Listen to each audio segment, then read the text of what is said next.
Alright, so, this is my first review on a game ever on this channel and on any other channel. Please have mercy on me. So, I'm going to be reviewing Paragon, which has struck in me in the best of ways because this game is so complex, has so much depth, and so much potential and promise to me versus a game like Smite, which I played a lot of. I mean, I have a lot of time in Smite. Of course, I don't have all the heroes unlocked. I was able to get, I think, Amaterasu to legendary skin, mastery level. I played a good amount of the game. I understand how MOBAs work. Paragon has been my second MOBA that I've ever played because I don't play on PC. I play on PS4 just for the record. Never gotten a chance with League of Legends. So, from my impressions of this game, I see so much promise because of one main thing, the card system. Just to start, I'm getting a little bit ahead of myself, but the card system in this game needs to be commended because just to use Smite as a comparison, and it's sad that I can't use any other MOBAs as comparisons. I hope that they have similar systems to Smite, so I'm not talking too far out of place by saying that Paragon is so individualistic in the fact that it has a card system versus an item system like Smite has, where in Smite, you have to pick items that have specific branching paths that you cannot customize because they're already set for you. Of course, you can pick the different branching paths, and like for example, one end of branch upgrade might give you 200 health and 300 mana, or the other one might give you 300 health or 200 mana. It's a very basic comparison, but it's just a small choice. But the sad thing is you can't adjust the amount of health or mana you would get in that situation. In Paragon, it's not the case. You can adjust whatever you want. The way that it works is you have two level bars in the game. One to the left of your screen, which you can probably see right now, or to the left of the health bar, is sort of like an amberish gold, which it's called amber. That's the currency, I guess, that you need to collect in a single match to gain card points, and you gain it in pairs of 3, so 3, 6, 9, 12, 15, 18, so on, and every 3 card points can be spent at your free will. You can buy a card that costs 2 points, like if you play a Fury hero, that's Flashfire Piston.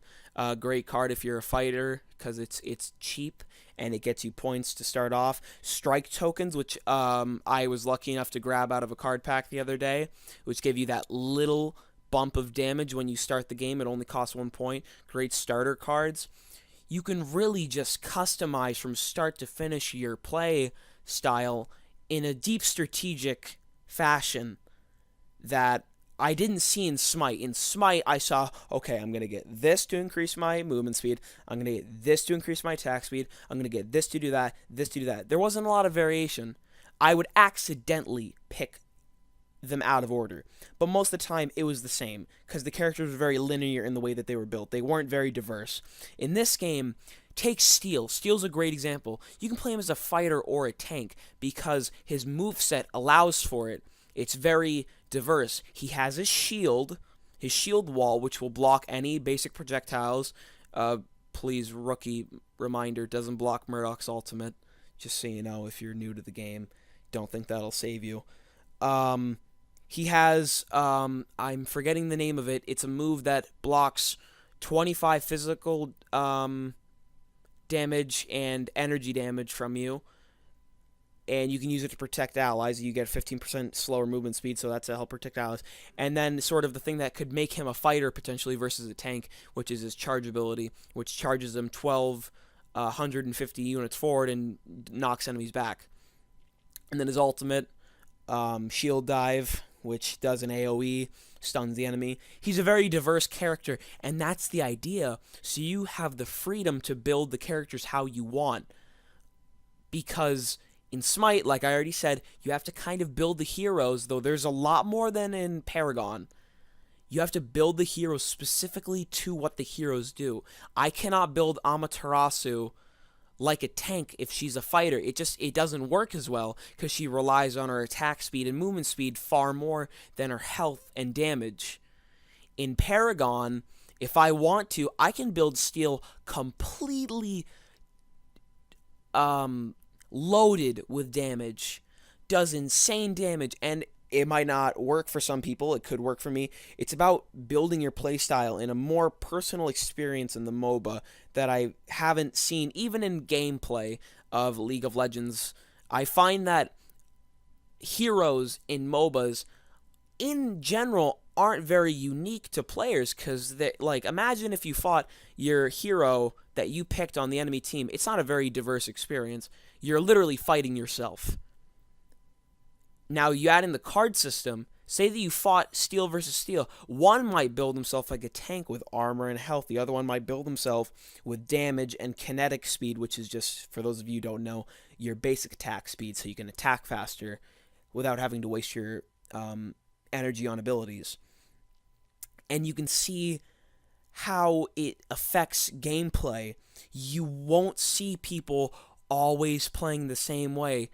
For example, I see people who are rangers who decide to do only damage and are successful, and I see rangers that do only health and kinetic energy in the beginning and then do damage a little bit, and they have a solid foundation because they have a lot of health to take hits. They have kinetic energy to attack quickly, and they have damage. They have the best of both worlds. You can really just customize your play experience, and I commend this game for that, for taking these characters that were so stricken or so subjugated to their roles that you couldn't really do anything with. You couldn't do anything other than what they were assigned. And I love that about this game. Not to mention the maps. Oh my god, if you've never seen this game's graphics, it's beautiful. It's absolutely beautiful. Don't even get me started with the verticality. If you play a game like Smite, you won't understand what I'm talking about when I say the elevations in the maps create different experiences. It's not all just one gangbang of attacks. There's actual movement and traversal of the land that some heroes have and some other heroes don't. You need to take that into account in fights. For example, Greystone has a leap ability, and he can jump up ledges where a hero like Steel, unless he uses his ultimate, can't. So he might not be able to chase Greystone if Greystone is getting ganked. And if that was in Smite, Steel could just charge and catch up and kill him if he was in a near-the-death situation. But it allows for it allows for a more dynamic experience of the game when you have this verticality, which I appreciate, and I hope a lot of other people appreciate as well, because I haven't seen this in any other MOBA thus far. And I've gone pretty off topic what I was planning to say, but I really needed to just get this game the due credit that it's deserved. So just to go in more specifically and more accurately, because this isn't a rant, this is a review, even though I've kind of made it a rant, I apologize. To talk about some of the pros in the game, this should be obvious. The Unreal Engine 4, the graphics are exquisite. They're some of the best you'll ever find in a free-to-play game. I can guarantee you. The Unreal Engine 4 in general is incomprehensible how beautiful the system looks. You see everything working in the world, and it's incredible. It's astonishing, really. They deserve applause for how beautiful the game looks. The card system, as I already mentioned, wonderfully done. Allows for a lot of creativity. They're going to be adding a card creator soon, which I'm excited to see how it works. Hopefully, people don't make overpowered decks and, murder you nonstop with repetitive builds. I don't think that'll happen. I think that they'll nail it on the head with this because they've been doing good with their updates so far. All the heroes, probably one of the greatest parts of the game that I have to shun Smite for not doing, is all the heroes are free. You don't need to pay any in-game currency to get them, whether it's paid for or not. The only thing that you use actual money for in this game, which I respect, is for cosmetic items and experience boosts, which don't affect your gameplay. There is no gameplay advantages that you can get by spending actual money. Now you might say, well, kind of works the same way in Smite. Not exactly, because you can buy gems and unlock all the characters in the game easily, and that's already an advantage over a new player who could only play as one hero, or can only play as Thor, Ymir, who are the starters. In Paragon, you play a solo versus AI match. That's how you start. It sort of gives you a proper introduction to the game, works you through the drafting system, which is how you enter through the games. It's picture a draft in which it takes turns on the enemy team.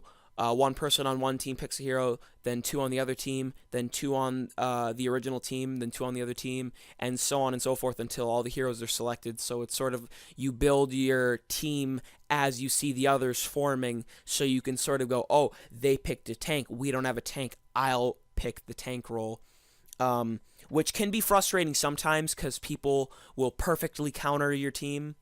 I would appreciate it if they did just sort of a blindsided thing where everybody would pick their roles and you'd have to agree upon it. It's almost like first come, first serve for your hero selection, and then you see what the enemy team picks, and then it's too late. You go into the match. That way, you don't have these matches that are sort of pinpointed at certain heroes. Anyways, map verticality and the size of the map is also commendable. And something else to note, if you enjoy jungling in a game like Smite or in a game like League of Legends, I believe that it has jungling. Correct me if it does or not, I don't know. Like I said, I don't know too much about that game.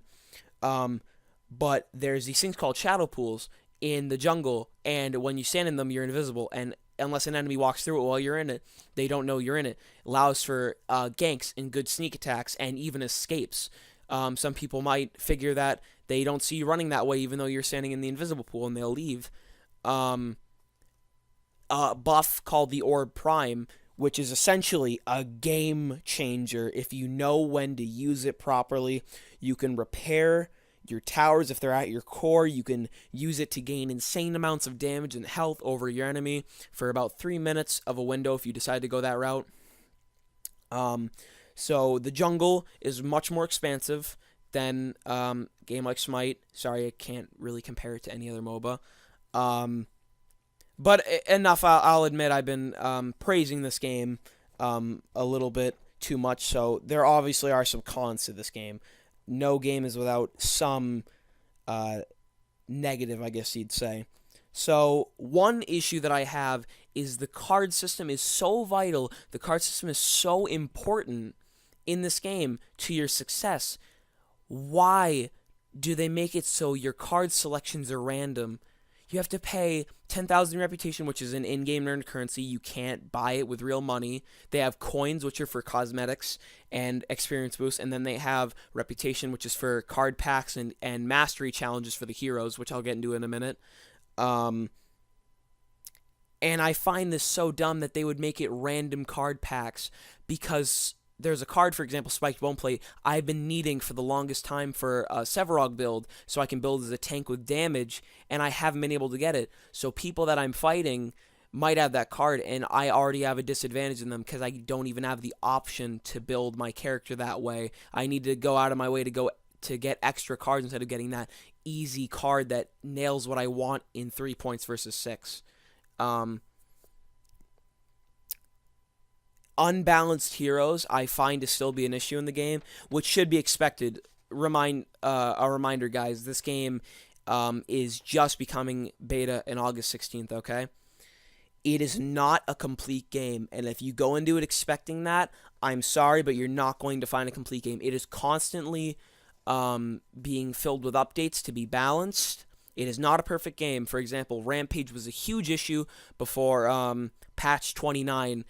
His health regen was way too much. Twin Blast had too many escape abilities for the role that he played. I still find him to be one of the cheaper characters in the game, considering his class is risk and reward, yet I don't find him to take very many risks.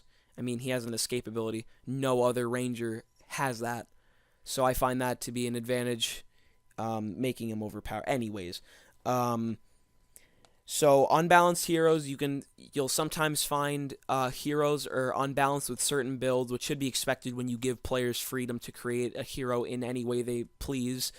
Um, though I still do appreciate the system, and I don't want it to hold back the heroes. I don't want people saying, "Oh, well, the card system needs to be fixed so people can't build these crazy classes." No, it just needs to be managed so they can't be overpowered in their builds, which I understand is a difficult job to do because they've already set up the groundwork for the heroes. They can't just say, "You can't pick that card for that hero."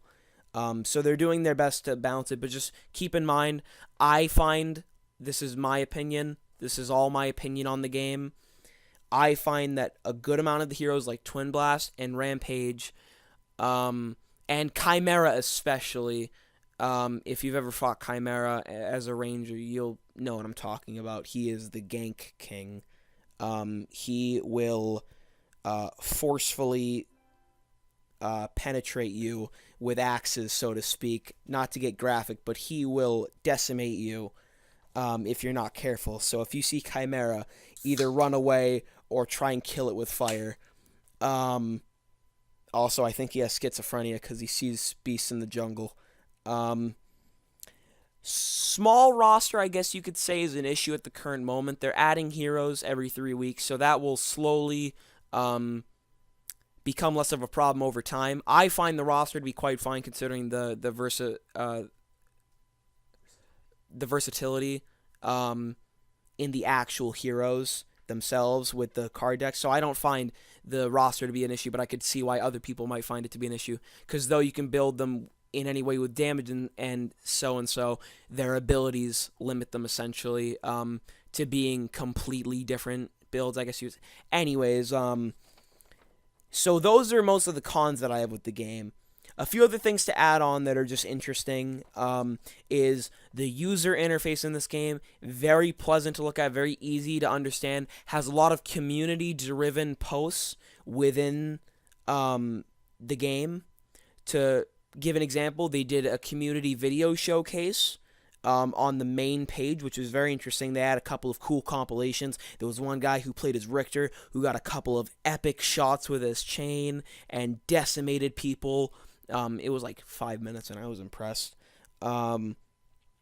Just whole community support, constant community events, giving away free skins if the community works together as a whole. I think they're working on giving away a Sparrow one as we speak, a Kill the Core event, where the player base has to destroy as many cores before a certain date. I don't know the date. The music in this game complements the graphics, meaning it's awesome. It's very thematic. It almost feels like you're in an opera, and you're a warlord, and you're standing amongst the rocks, looking out at your army, and it's this epic feeling in the game. Coincidentally, the company's name is Epic Games. That's all I really have to say. Oh, one more thing. This is a small thing about the game, and I hope that it will be fixed soon. There is no real way to fix this, but I hope that it's at least addressed by Epic Games. The toxic PC players. Not all PC players are toxic in the community. Please don't hate me for that. Please. I'm not a PS4 console warrior, Xbox sucks, Halo is for shitheads kind of person. I respect PC as much as PS4 and Xbox as much as PS4. They have their advantages. I'll even be honest, PC overrules in potential most of the time over PS4 and Xbox One in capability, and overall in the Steam market, I'd say is better than PSN. A lot more sales and such. But I find PC players to just hate anyone who has a controller. I'm not kidding. These people will say that you die, or they die. Actually, this is a better example. I had a teammate in a match die in the first 2 minutes because he charged their red buff on their side and got ganked and said, I need help, and their entire team came over, and everybody else was on the other lane. I tried to help him. I was Severog. I used Subjugate to freeze them, and he still died, and he typed something like, you PS4 faggots don't even know how to lane properly. You don't even know how to get jungle buff. We all should have grouped up. The death ball, where everybody just jungles and kills each other in a mosh pit of violence in the beginning of the match.